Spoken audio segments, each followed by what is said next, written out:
Kabilang ka ba sa maapektuhan ng Tai Sui ngayong 2025? Tara at alamin natin. Ang ruling Tai Sui ngayong Year of the Wood Snake 2025 mga kapakbet ay si General Wu Sui. Kapag affected ang isang sign ng Tai Sui, malaki ang chance na tataas ang kanilang bad luck at meron tayong 4 na zodiac signs ang apektado ng Tai Sui 2025. Una, Tiger. There will be sadness, pagtataksil at kawalan ng direksyon sa buhay ngayong 2025. Pangalawa, Snake. Ikaw ay magiging pabaya sa iyong sarili at may mawawala sa iyo. Pangatlo, Monkey. Maaring masangkot ka sa mga aksidente at maaring mong saktan ang iyong sarili. Pang-apat, Pig.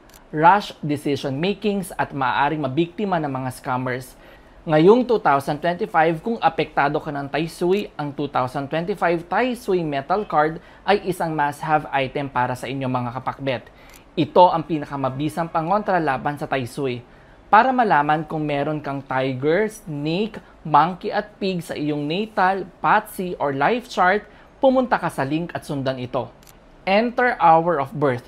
Pag hindi alam or wala, skip this step. Enter day of birth. Next, enter month of birth at enter year of birth.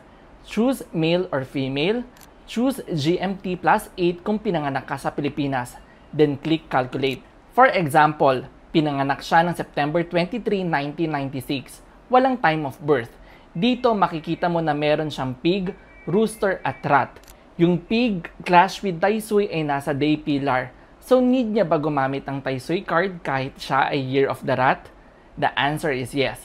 Ano naman dapat ang ilagay sa bahay? Regardless kung anong zodiac animal mo, it's a must-have sa southeast sector na maglalagay kayo ng 2025 Tai Sui plaque.